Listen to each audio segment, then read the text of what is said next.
গণমাধ্যমে ফ্যাসিবাদের খড়গ নেমে এসেছে এবং কিছু সাংবাদিক চাকরি হারিয়েছেন, যা গ্রহণযোগ্য নয়।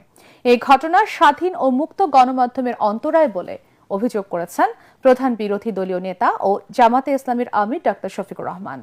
বৃহস্পতিবার রাজধানীর মিরপুরে ইয়াতিমদের সম্মানে বিকাশের ব্যালেন্স শেষ, যে কোনো ব্যাংকের ভিসা কার্ড থেকে বিকাশের টাকা আনুন অনায়াসে, কোনো সার্ভিস চার্জ নেই, একাধিক কার্ডও সেভ করতে পারবেন, বারবার কার্ডের তথ্য।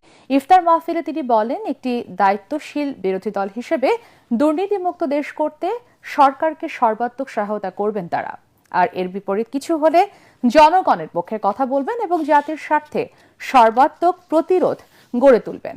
ডাক্তার শফিকুর রহমান আরও বলেন, দেশের মানুষের অধিকার বিরোধী যে কোনো কাজে 18 কোটি মানুষের পক্ষে থাকবেন তারা।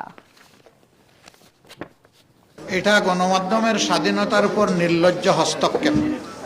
যারা এটা করেছেন তাদের প্রতি আমাদের বিনয়ী অনুরোধ, আপনারা এখান থেকে ফিরে আসুন, যারা যেখানে ছিল তাদেরকে পুনর্বহাল করুন। যদি না করেন তাহলে আপনারাই এক নায়কতন্ত্রী শাসন ব্যবস্থা কায়েম করার জন্য এবং ফ্যাসিবাদ ফিরিয়ে আনার জন্য আপনারা দায়ী থাকবেন। দুর্নীতিমুক্ত সমাজ গঠনের পথে, মানবিক সমাজ গঠনের পথে আমরা আপনাদের পাশে থেকে আপনাদেরকে সর্বাত্মক সহযোগিতা করতে চাই।